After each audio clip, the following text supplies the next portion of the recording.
कहानी की शुरुआत एक अंधेरे जादू टोने के अनुष्ठान से होती है। एक डायन जिसका नाम था नागा सौथ, उसके सामने एक आदमी बंधा हुआ था। आदमी गुस्से में गुर्राया, मुझे तुम्हें उसी वक्त मार देना चाहिए था जब मौका था।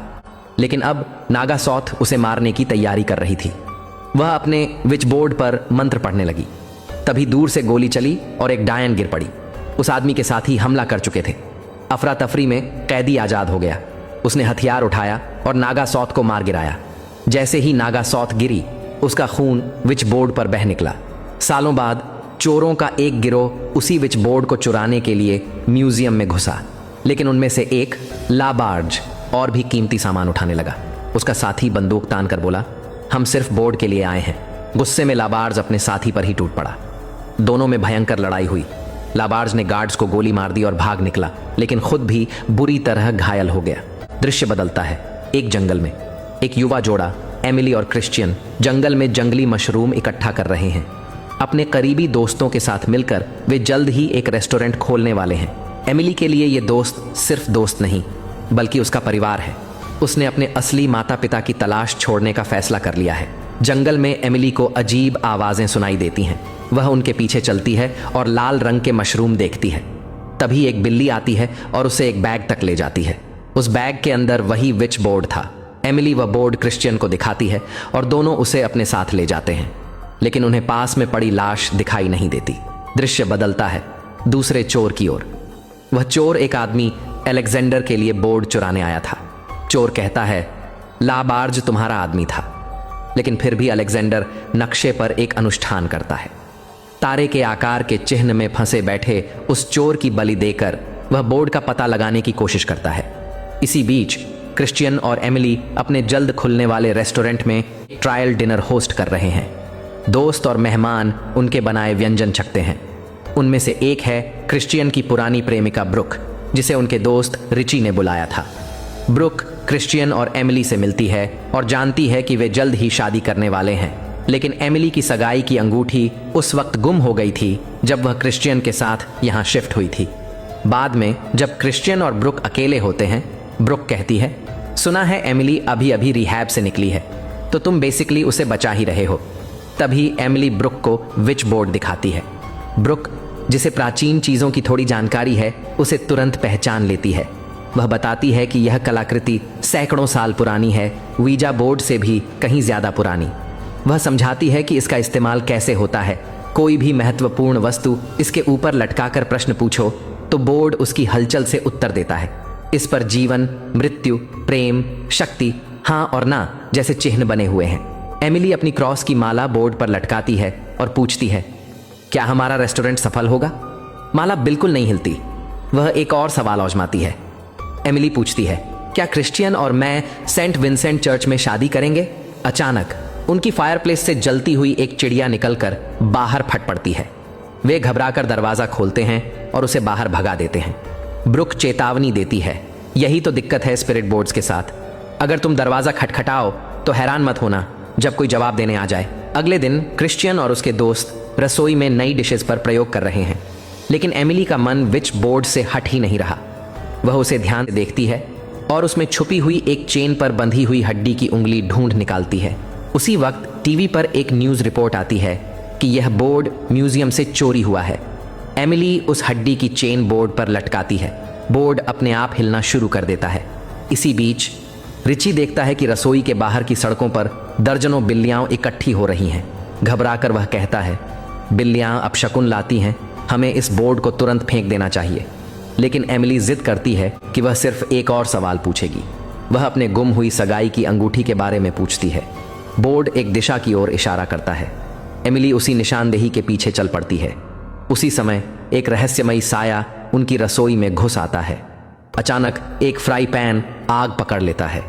रिची आग बुझाने की कोशिश करता है, लेकिन तभी एक बिल्ली अंदर आ जाती है। विच बोर्ड हाथ के आकार वाले निशान की ओर इशारा करता है। इलेक्ट्रिक बीफ कट्टर अपने आप चालू हो जाता है। रिची फिसलकर सीधे उस पर गिरता है और उसका हाथ कटकर अलग हो जाता है। वे एम्बुलेंस बुलाते हैं और बेतहाशा उसका हाथ खोजने लगते हैं, लेकिन तब तक बिल्लियों में से एक उसका कटा हुआ हाथ मुंह में दबाकर भाग चुकी होती है। क्रिश्चियन गलियों में दौड़ता है, उस बिल्ली को ढूंढने की कोशिश करता है, लेकिन बिल्ली कहीं दिखाई नहीं देती। तभी ऊपर से एमिली झुककर खुश होकर आवाज लगाती है, क्रिश्चियन, मुझे मेरी अंगूठी मिल गई। लेकिन रसोई के अंदर तब तक त्रासदी घट चुकी होती है। भारी खून बहने से रिची की मौत हो जाती है। रिची का अंतिम संस्कार होता है। वहीं पर एक आदमी जैसी एमिली से मिलने आता है। जैसी पहले एमिली को चीजें बेचा करता था।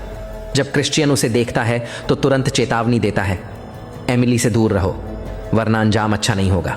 उसे डर था कि एमिली कहीं फिर से अपनी पुरानी हालत में ना लौट आए।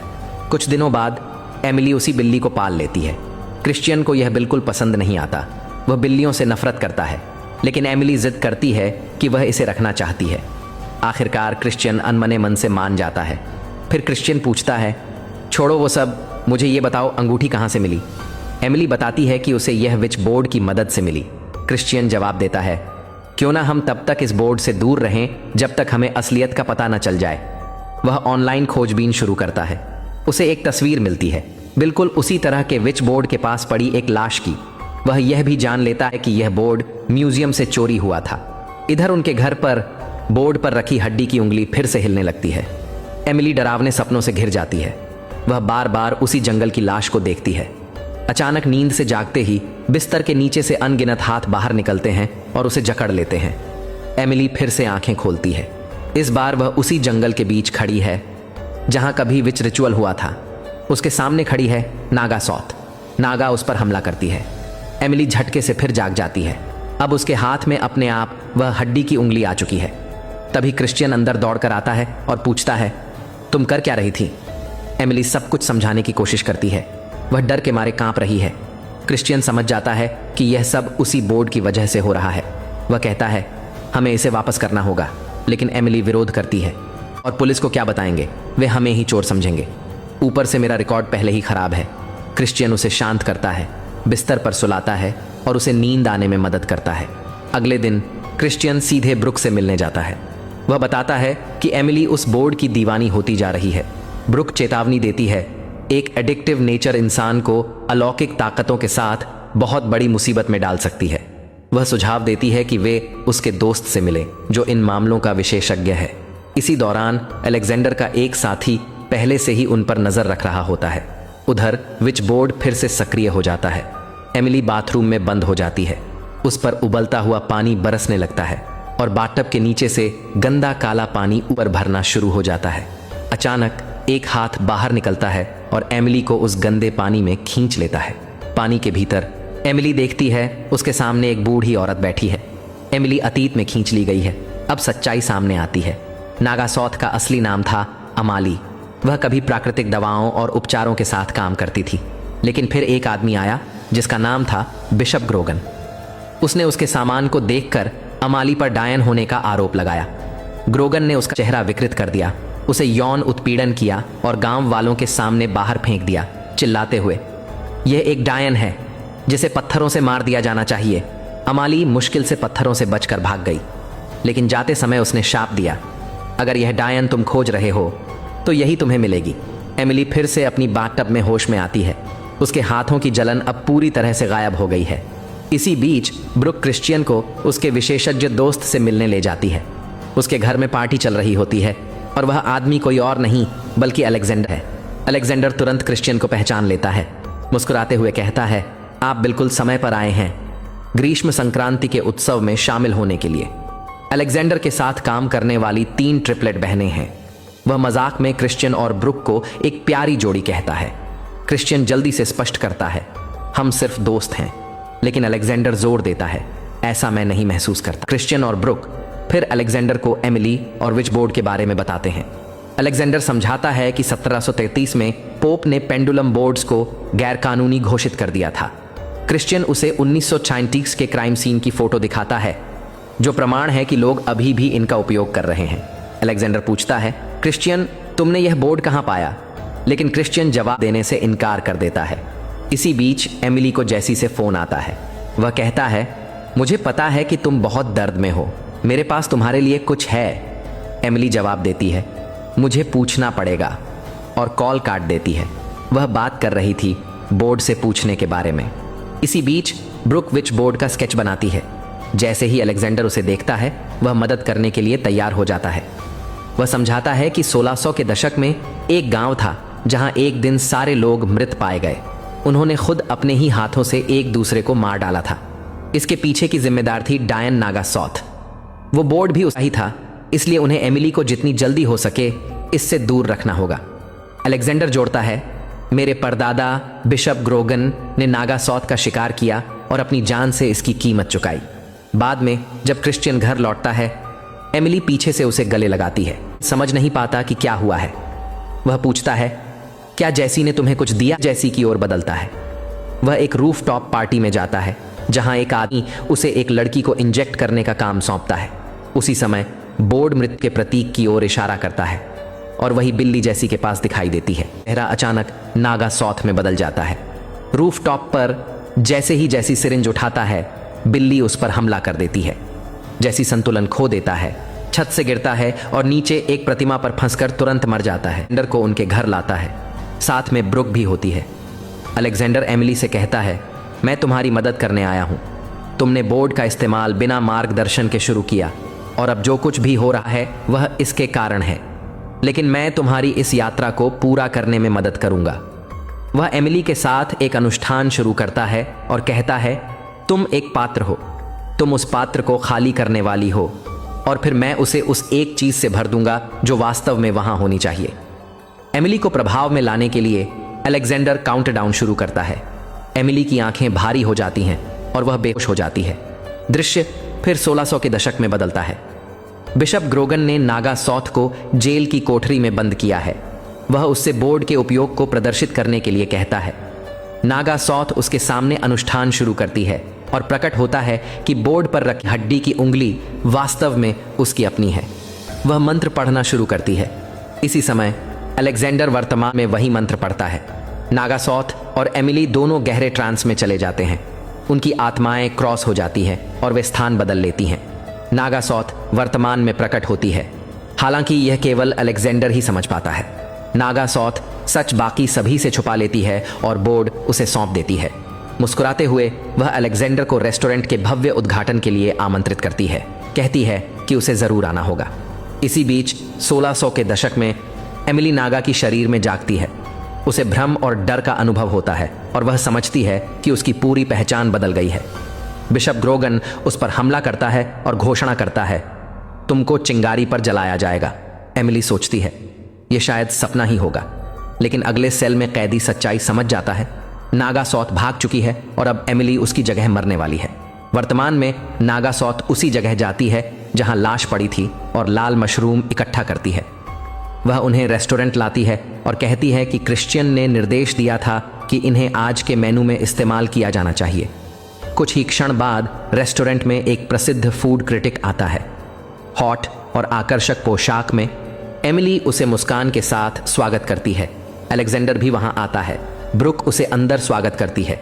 इसी बीच क्रिश्चियन और उसकी टीम लाल मशरूम से बनी डिश तैयार कर रहे हैं, लेकिन जैसे ही नागासॉथ डिश बाहर ले जाती है वह अचानक घबरा जाती है।